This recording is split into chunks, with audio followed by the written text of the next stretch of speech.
Damu ni muhimu kwa maisha ya kila binadamu.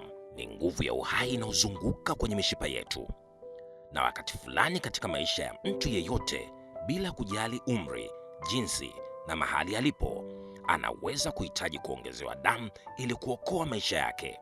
Wachangiaji damu wa kujitolea kwa hiari ni muhimu sana katika upatikanaji endelevu wa damu salama nchini Tanzania, kwani hakuna mbadala wa damu na haiwezi kutengenezwa kiwandani wala sehemu nyingine yeyote ile.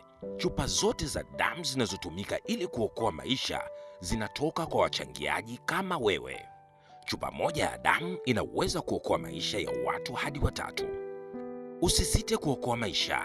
Changia damu sasa kwenye vituo vya damu salama vilivyopo katika kanda, hospitali za rufaa za kanda, mikoa, hospitali za wilaya na maeneo mengine yatakayotangazwa kwa kazi hii. Ujumbe huo unaletwa kwako na Wizara ya Afya kupitia Mpango wa Taifa Damu Salama na Elimu ya Afya kwa Umma.